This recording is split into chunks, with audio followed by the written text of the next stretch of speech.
What if the wisdom that could awaken your deepest power was buried beneath sands older than time, sealed in silence by those who feared its truth?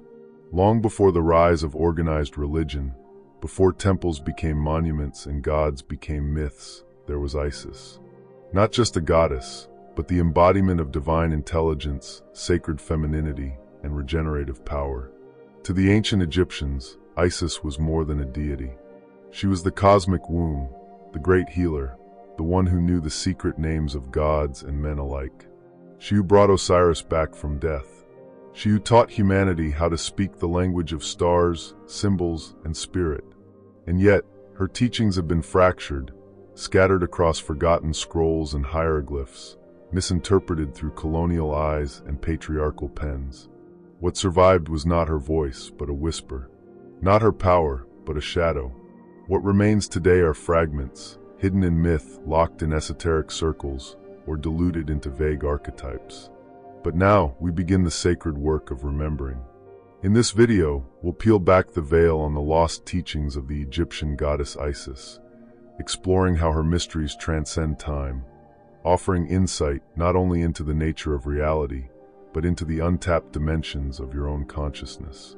We'll trace her origins in ancient Kemet, uncover the esoteric meanings behind her myths, and reveal practical wisdom you can live, not just study.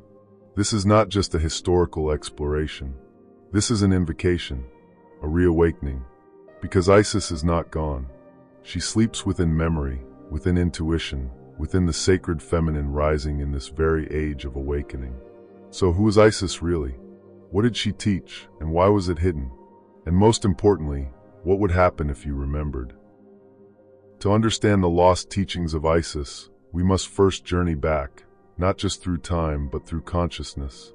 Isis, or Aset as she was originally known in the sacred tongue of Kemet, predates many of the figures that later came to define Western spirituality.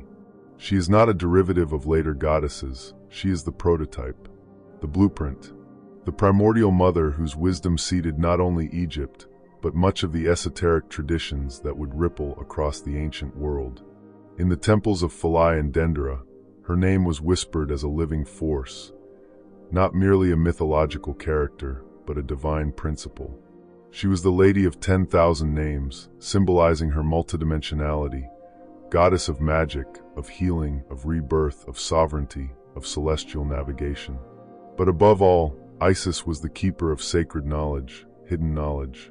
In one of the oldest surviving myths, Isis acquires power not by brute strength, but through understanding. When Ra, the sun god, becomes ill from a serpent's bite, only Isis possesses the wisdom to heal him. But she does not offer her gift freely. She demands his true name, the hidden vibration of his essence. And when Ra concedes, she becomes one of the most powerful beings in the cosmos. This story, cloaked in symbolism, is a blueprint for spiritual alchemy. Isis teaches that power is not seized, it is remembered. To know the true name of something is to hold its frequency, its key. This is the core of esoteric wisdom, to awaken what has been forgotten within. Over centuries, as patriarchal structures solidified their hold over spiritual institutions, the Isis mysteries became a threat. Her teachings honored intuition, the divine feminine, and cyclical time, ideas that clashed with linear dogma and rigid hierarchy. The mystery schools that once celebrated her were dissolved, burned, or absorbed into emerging ideologies that painted the feminine as secondary, even sinful. But Isis survived. She slipped between the lines of Greek texts, transformed into Demeter, Aphrodite, even the Virgin Mary. Her temples may have crumbled, but her archetype lived on in secret societies, in the inner circles of Hermeticism, Theosophy, and the Rosicrucians. The alchemists revered her as Sophia, divine wisdom personified. It's no coincidence that in the Hermetic axiom, as above, so below, we find echoes of her principle. All things reflect the divine. Isis was often depicted with a throne on her head, not merely to show her as queen, but to remind initiates that true sovereignty comes from inner alignment with divine law. Yet despite her omnipresence, her deeper teachings remain obscured to most. Western historians often reduce Isis to a fertility goddess, stripping her of her metaphysical gravity. New Age circles invoke her name, but often miss the deeper initiatory wisdom she carries. Few explore the path of becoming Isis, of embodying her essence as a healer, magician, and weaver of light. The ancient Egyptians believed that to know a deity was to become that deity. To study Isis was to awaken Isis within oneself, to birth wisdom, not worship it from afar. Her temple inscriptions declared, "I am all that has been, and is, and shall be. No mortal man hath ever me unveiled."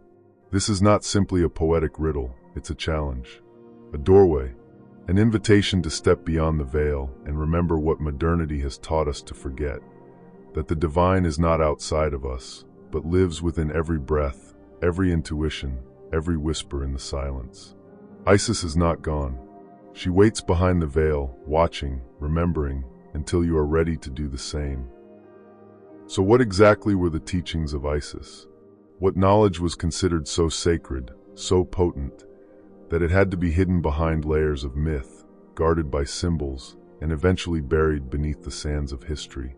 To uncover these teachings, we must shift how we think. Isis didn't teach in doctrines or commandments. Her wisdom wasn't laid out in black and white texts. Instead, her truths were encoded in nature, in dream, in silence. The initiate had to feel her teachings before they could understand them. The first and perhaps most central principle of Isis was this: all things are interconnected through the feminine current of life. Unlike modern spiritual paradigms that tend to compartmentalize mind, body, spirit, Isis taught wholeness.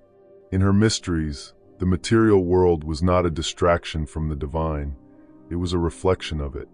Matter, materia, was sacred because it was the body of the goddess.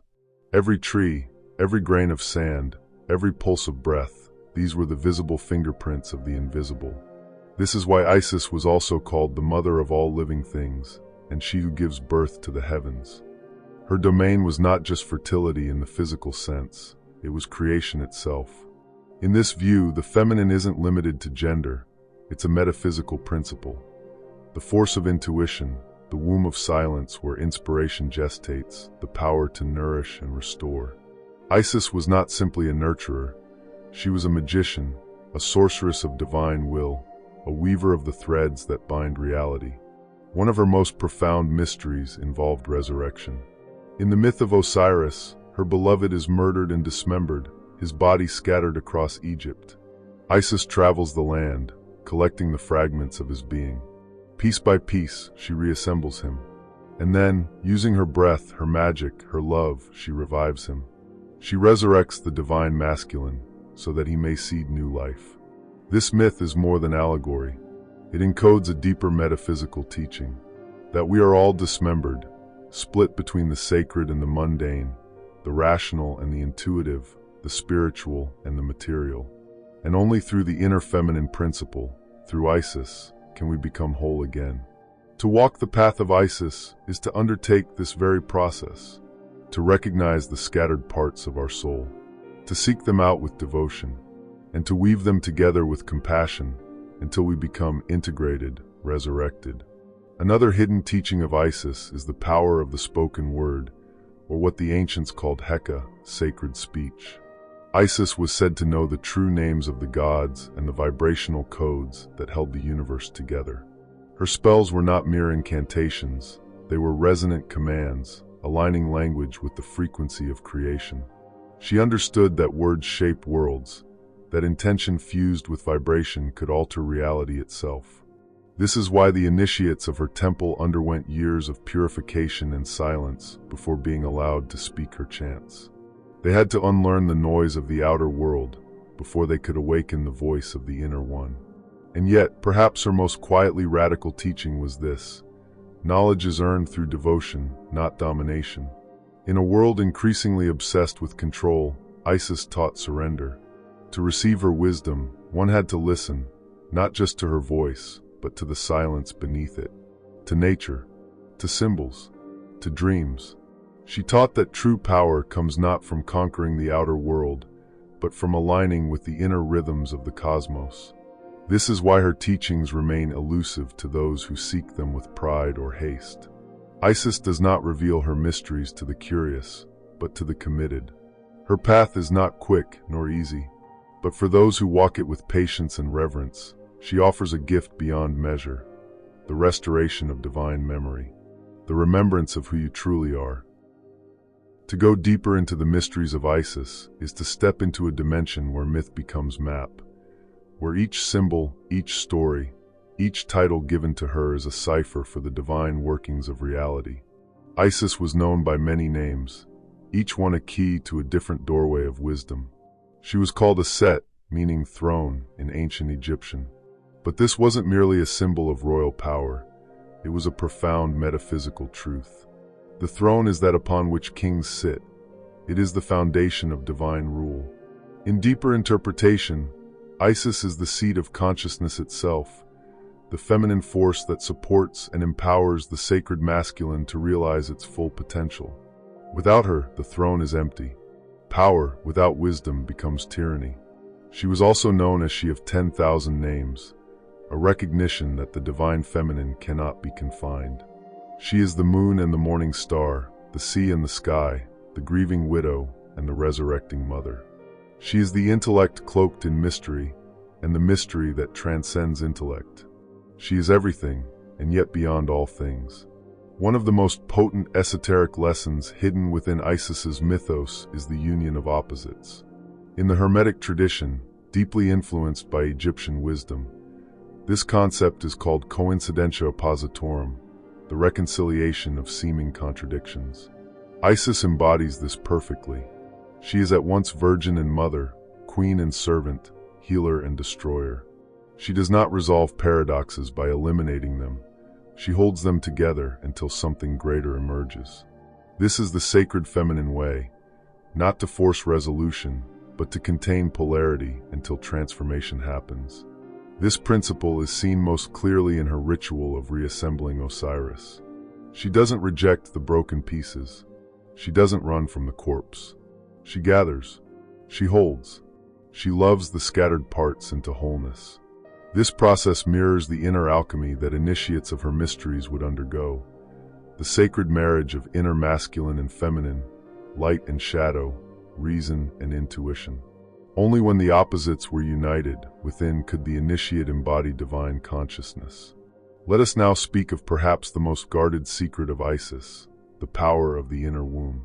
The ancients believed that Isis didn't just birth gods, she birthed realities. Her womb was symbolic of the inner space where the unseen becomes seen. In modern terms, we might call this our subconscious, our imagination, our creative source. But to the initiate, the inner womb is far more than that. It is the temple where potential is gestated into power. Isis taught that by aligning one's mind, emotions, and spirit, a person could conceive realities, nurture them in silence, and then birth them into being through conscious action. This is the spiritual process behind manifestation, but in its original, undiluted form. Not a quick fix, not a trend, but a sacred ritual of aligning with universal rhythms. This is why she was often associated with the moon, not only as a symbol of cycles, but as a reminder of the hidden power in darkness.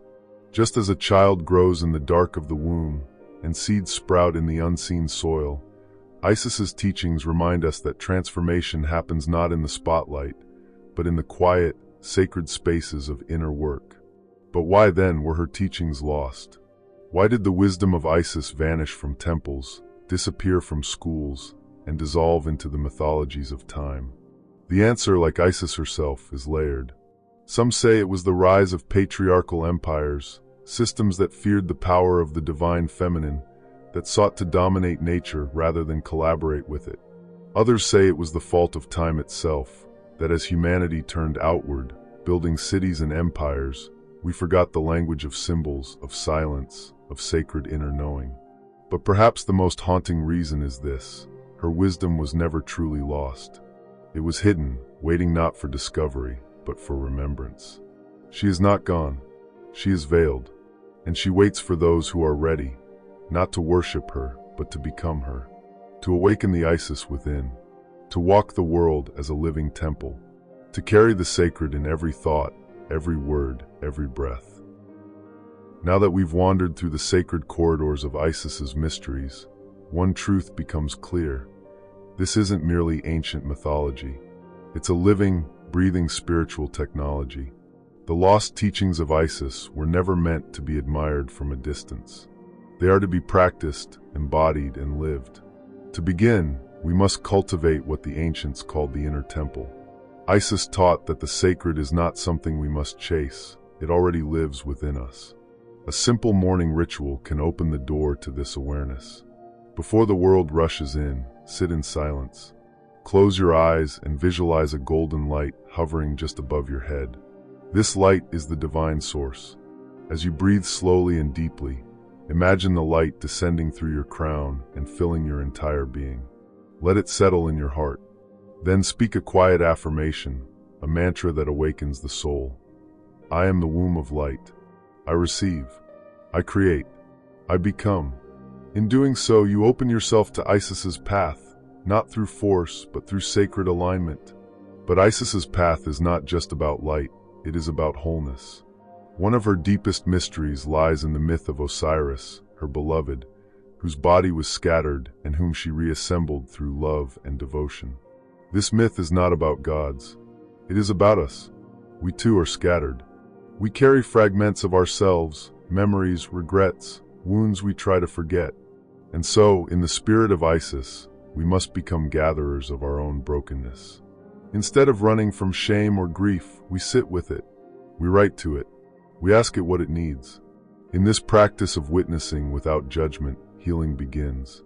This is the alchemy of the soul, turning shadow into gold. To live in harmony with Isis's wisdom, we must also learn to flow with the rhythms of life. She is the embodiment of sacred cycles, birth, death, rebirth. Her power pulses in the rhythms of nature, especially in the moon. Following the moon's phases reconnects us to this forgotten wisdom. During the new moon, we sit in silence and set intentions. During the full moon, we reflect and release what no longer serves us. These ancient practices, rooted in intuition, sharpen our awareness of life's deeper patterns. Over time, they awaken us to synchronicities we once overlooked. But Isis also offers a more subtle gift, the ability to see life symbolically. She teaches us that every moment carries a message, every joy, every trial, every loss. Rather than asking, "Why is this happening to me?" the initiate asks, "What is this trying to show me?" This shift in perception transforms daily life into a living scripture. Pain becomes a teacher. Challenges become initiations. The universe becomes a sacred text written in invisible ink. And finally, the teachings of Isis remind us that we are creators, not just of thoughts or things, but of reality itself. She is the goddess of the womb, the mother of manifestation. In her honor, we enter the sacred space of creation. In solitude, by candlelight, we breathe deeply and visualize a golden egg resting between our hands. Within this egg is what we wish to bring forth: healing, purpose, clarity, love.